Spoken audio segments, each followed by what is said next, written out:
Hola a todos. En este vídeo vamos a explicar una de las políticas de redistribución de la renta en términos monetarios más importantes en España, el sistema público de pensiones. ¿Por qué interviene el sector público en la economía? Por razones de eficiencia y por razones de equidad. Las razones de eficiencia buscan solucionar los fallos de mercado que se producen en el caso de los bienes públicos, los bienes preferentes, la existencia de externalidades o en situaciones donde se produce información asimétrica. Mientras que las razones de equidad intentan mejorar la redistribución de la renta que genera el mercado. Aquí encuadraríamos el gasto público en pensiones, en prestaciones por desempleo o en programas de lucha contra la pobreza como el ingreso mínimo vital. Centrándonos en la intervención del sector público por razones de equidad, hay que diferenciar entre las políticas públicas para reducir las desigualdades de la renta por el lado de los ingresos y por el lado de los gastos. Una forma de reducir las desigualdades por el lado de los ingresos sería establecer un sistema tributario progresivo. En el caso de España, un ejemplo sería el impuesto sobre la renta de las personas físicas. Por su parte, las políticas de gasto público pueden ser en efectivo o en especie. Ejemplos de prestaciones en especie serían los servicios públicos de sanidad y educación o las viviendas de protección oficial. Y como transferencias monetarias en efectivo pueden destacarse las pensiones o las prestaciones por desempleo, que ambas son políticas de sustitución de ingresos. ¿Es alguno de los dos mecanismos más apropiado? No, cada uno tiene sus peculiaridades. Mientras la prestación en especie garantiza que el individuo cuente con servicios esenciales como educación, sanidad o servicios sociales, la prestación monetaria da más libertad de gasto al beneficiario. ¿Para qué sirven las políticas de sustitución de ingresos? Proporcionan renta a quienes han perdido su capacidad de obtener ingresos por alguno de los riesgos protegidos. Fin de la vida laboral o jubilación, accidente o enfermedad, incapacidad, desempleo, paternidad o maternidad, viudedad y orfandad, por ejemplo. ¿Y esto no lo podría resolver el mercado? Sí, existen planes de pensiones privados de jubilación, por ejemplo, o mercados de seguros de vida, pero no todas las personas tienen capacidad de acceso a esos mercados, ni una capacidad de cálculo ilimitada. ¿Cuándo caeré enfermo? ¿Cuánto viviré después de jubilarme? Y además, los mercados de capitales no son perfectos y no prestan o aseguran a cualquier individuo. Centrándonos en el sistema público de pensiones en España, ¿qué podemos decir? Pues que es un pilar básico del estado de bienestar, es obligatorio y contributivo, se basa en un sistema de reparto que se financia con cotizaciones de los trabajadores y de sus empleadores, cotizaciones que además se fijan sobre los salarios, y su viabilidad y sostenibilidad requiere una continua adaptación a los cambios económicos, sociales y demográficos de la sociedad española. ¿Todos los sistemas públicos de pensiones son de reparto? No. Los programas de redistribución de renta, como son los sistemas públicos de pensiones, pueden diseñarse como sistemas de capitalización, similares a los planes de pensiones privados, o sistema de reparto, que es el que existe en España. Y vamos a explicar a continuación. ¿En qué se diferencian un sistema de pensiones público de capitalización de uno de reparto? En el sistema de capitalización, las aportaciones de los trabajadores y empresas constituyen un fondo que después se utiliza para pagar las pensiones. Por lo tanto, hay correlación entre las cantidades aportadas y la pensión recibida, similar a un plan privado. Este sistema, no obstante, tiene riesgos o problemas. ¿Qué pasa con la pensión si hay inflación? ¿Y si la economía no crece? ¿Y si la inversión financiera de los ahorros no es buena o hay volatilidad en los mercados financieros? Pues que todo el riesgo va a recaer sobre el asegurado. En el sistema de reparto hemos dicho que las cotizaciones de los trabajadores y empresas pagan las pensiones de la población jubilada, enferma o incapacitada. Es decir, cada generación paga las pensiones de la generación anterior, confiando en que la siguiente generación pagará las suyas. Hay solidaridad o transferencia de rentas intergeneracional. No hay una correspondencia entre la cantidad aportada y la pensión recibida, porque las cotizaciones tienen naturaleza jurídica de impuestos. ¿Y qué problemas tiene el sistema de pensiones de reparto? Está muy expuesto a cambios demográficos, al envejecimiento y a la mayor esperanza de vida o mayor longevidad. Puede utilizarse además como instrumento electoral. En épocas con suficientes ingresos se pueden prometer pensiones más altas, incluso por encima del crecimiento del Producto Interior Bruto y de los salarios medios, con el objetivo de obtener más votos por parte de los partidos políticos que gobiernan. Además, hay un posible riesgo político asociado a la posibilidad de que el sector público tome decisiones sobrevenidas para modificar a la baja los beneficios prometidos a la generación en activo, saltándose el pacto intergeneracional implícito. Ante estos riesgos, lo óptimo es que cualquier cambio en las reglas del sistema de reparto cuente con el máximo consenso social, sobre todo si lo que se quiere es reducir las pensiones, endurecer las condiciones de acceso o realizar actualizaciones. En España, para evitar posibles arbitrariedades en el sistema público de pensiones de la Seguridad Social, desde 1995 existe un consenso de los partidos políticos sobre el sistema de la Seguridad Social, el Pacto de Toledo. Una de las recomendaciones aprobadas dentro del Pacto de Toledo en sus primeros años fue que se constituyeran reservas para atenuar los efectos negativos que podían tener las situaciones de crisis económicas en el pago de las pensiones. De modo que en 1997 se crea el Fondo de Reserva de la Seguridad Social, conocido como la hucha de las pensiones. ¿Cómo se financia el fondo de reserva? El fondo se financia con los extras de los ingresos de la seguridad social destinados a las prestaciones contributivas. Si los ingresos de un determinado año son mayores que los gastos, ese superávit se traslada al fondo de reserva. ¿Y cuándo se usaba ese fondo? Cuando había déficit en la seguridad social y no se podía cubrir los gastos del pago de las pensiones con los ingresos de las cotizaciones de los trabajadores.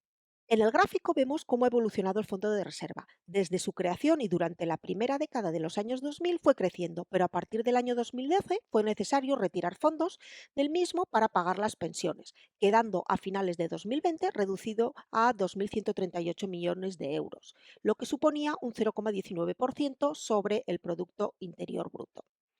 Uno de los factores que ha contribuido a este vaciado de la hucha de las pensiones ha sido el crecimiento de más de un 20% en el número de pensionistas y pensiones pagadas en los últimos 15 años, porque cada pensionista puede recibir más de una pensión, por ejemplo, jubilación y viudedad.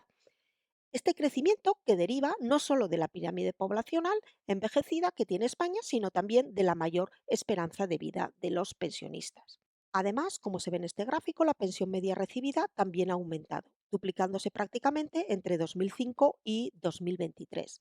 Si hablamos solo de las pensiones de jubilación, también vemos que el crecimiento ha sido importante, pasando de 681 euros al mes en 2005 a 1.368 en 2023 las cuantías de las pensiones medias de jubilación. Incremento tanto en el número de pensionistas como en la cuantía recibida por cada uno de ellos deriva en un crecimiento muy importante del gasto real en pensiones, que entre 1995 y 2023 ha crecido un 140%. Pero la hucha de las pensiones se ha vaciado no solo por el crecimiento del gasto, sino porque el mercado de trabajo, que con las cotizaciones de los empleados nutre la seguridad social, no ha tenido una evolución óptima y escasamente se supera la ratio de 2 trabajadores por cada pensionista. A la vista de las cifras anteriores, desde el punto de vista de la economía pública, ¿es viable financieramente el sistema de pensiones de reparto? Para que sea viable, los ingresos anuales deben ser mayores o iguales que los gastos anuales. De forma sencilla, podemos decir que los ingresos dependen del número de trabajadores, del salario que cobran y de la cotización que realizan a la seguridad social, mientras que los gastos los obtenemos al multiplicar la pensión media por el número de pensionistas. Para analizar la sostenibilidad del sistema, podemos descomponer el gasto en pensiones en 3 factores. Un factor demográfico, dependiente del número de pensionistas y su esperanza de vida. Un factor institucional o político, cuál es la cotización de los trabajadores, la cuantía de las pensiones y el momento de acceso a las mismas. Y un factor económico, que dependerá de la evolución del mercado de trabajo, los trabajadores y sus salarios. De acuerdo con la ecuación de ingresos y gastos, podemos decir que si la economía va bien, hay más trabajadores que cobran mayores salarios. Con una pirámide de población joven, hay más posibles cotizantes. En estos casos, el ingreso es mayor que los gastos y crecerá el fondo de reserva. Sin embargo, si la economía va mal, hay menos trabajadores que cobran salarios menores. O si el el crecimiento de la población es lento y el número de pensionistas sobre activos es elevado, hay más gasto y, por tanto, se puede producir un desequilibrio financiero, porque el gasto en pensiones será mayor que el ingreso de los cotizantes. Tras este análisis, ¿cuáles podemos decir que son los retos para que se mantenga el equilibrio financiero del sistema de reparto? Pues el reto demográfico, el reto económico y el reto institucional.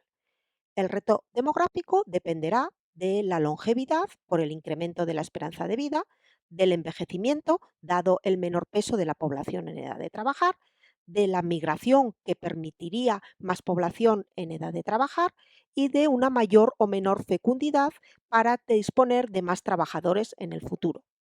Por su parte, el reto económico vendrá determinado por la tasa de actividad y la tasa de paro y por la productividad de los trabajadores.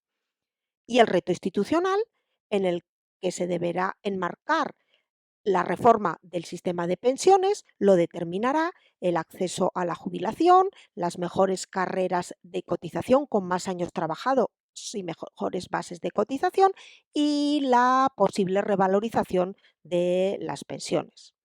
En el caso de España, las proyecciones desarrolladas por la IREF en su estudio Previsiones demográficas y de gasto en pensiones muestran un crecimiento importante del gasto público en pensiones, que en el año 2050 podría alcanzar hasta el 14% sobre el Producto Interior Bruto. También un importante incremento de la deuda de la Seguridad Social sobre el PIB y de las pensiones medias. Ante este panorama, ¿cuáles han sido las reformas que dentro del Pacto de Toledo se han realizado en el sistema público de pensiones en España en los últimos años? Vamos a destacar algunas de las medidas aprobadas en 2011, 2013, 2020 y 2021. En concreto, en 2011, con la Ley sobre Actualización, Adecuación y Modernización del Sistema de la Seguridad Social, entre otras medidas, se aprobó el retraso de la edad de jubilación de forma progresiva hasta los 67 años, el aumento del periodo de cómputo para el cálculo de la base reguladora hasta los 25 años, también de forma progresiva, y el aumento de la carrera completa de cotización hasta los 37 años. Como la reactivación económica no llegaba y el déficit de la seguridad social seguía creciendo, en 2013 se aprobó una nueva reforma que introducía el índice de revalorización de las pensiones y el factor de sostenibilidad. El índice de revalorización de las pensiones sustituía al índice de precios al consumo como referencia para el incremento de las pensiones y su fórmula tenía en cuenta los ingresos de la Seguridad Social y su déficit y además tenía un suelo de 0,25% y un techo del IPC más 0,25. Mientras que el factor de sostenibilidad vinculaba el importe de las pensiones a la evolución de la esperanza de vida. Dado que esta reforma de 2013 penalizaba en exceso tanto a los pensionistas actuales con el índice de revalorización como a los futuros con el factor de sostenibilidad, en 2020 y 2021 se aprueban nuevos cambios y reformas que implicaron, entre otras medidas, la recuperación del IPC como referencia para la revalorización de las pensiones, para garantizar el poder adquisitivo de los pensionistas y para mejorar la sostenibilidad del sistema. Por un lado, se separaron las fuentes de financiación de modo que las pensiones contributivas se paguen con cotizaciones de los trabajadores y las no contributivas con impuestos, y por otro lado se sustituyen los préstamos de la Administración Central a la Seguridad Social por transferencias para que no aumente la deuda de la Seguridad Social.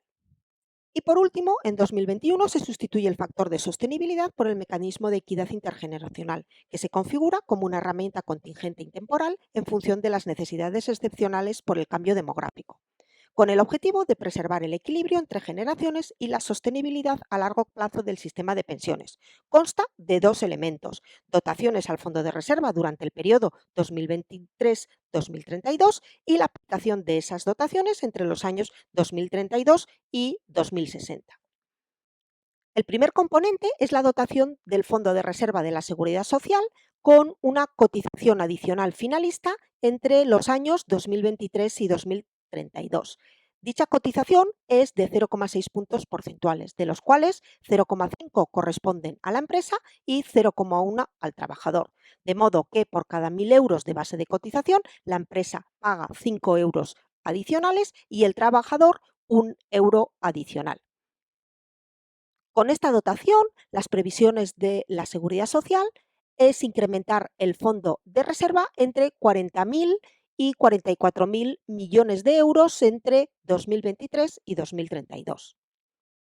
El segundo componente, que entra en vigor en 2032, supone la utilización del fondo acumulado previamente para compensar a cotizantes y pensionistas. Con periodicidad trienal se verificará la previsión de gasto en 2050, año con mayor número de pensionistas, y se decidirá si los recursos del fondo se destinan a reducir cotizaciones o a subir pensiones, o bien se dispone de los activos del fondo de reserva para financiar las pensiones, o, en el peor de los escenarios, si el fondo de reserva se va agotando, abrir un nuevo acuerdo con nuevas medidas. Con esta breve referencia al mecanismo de equidad intergeneracional, acabamos este repaso por el sistema público de pensiones en España.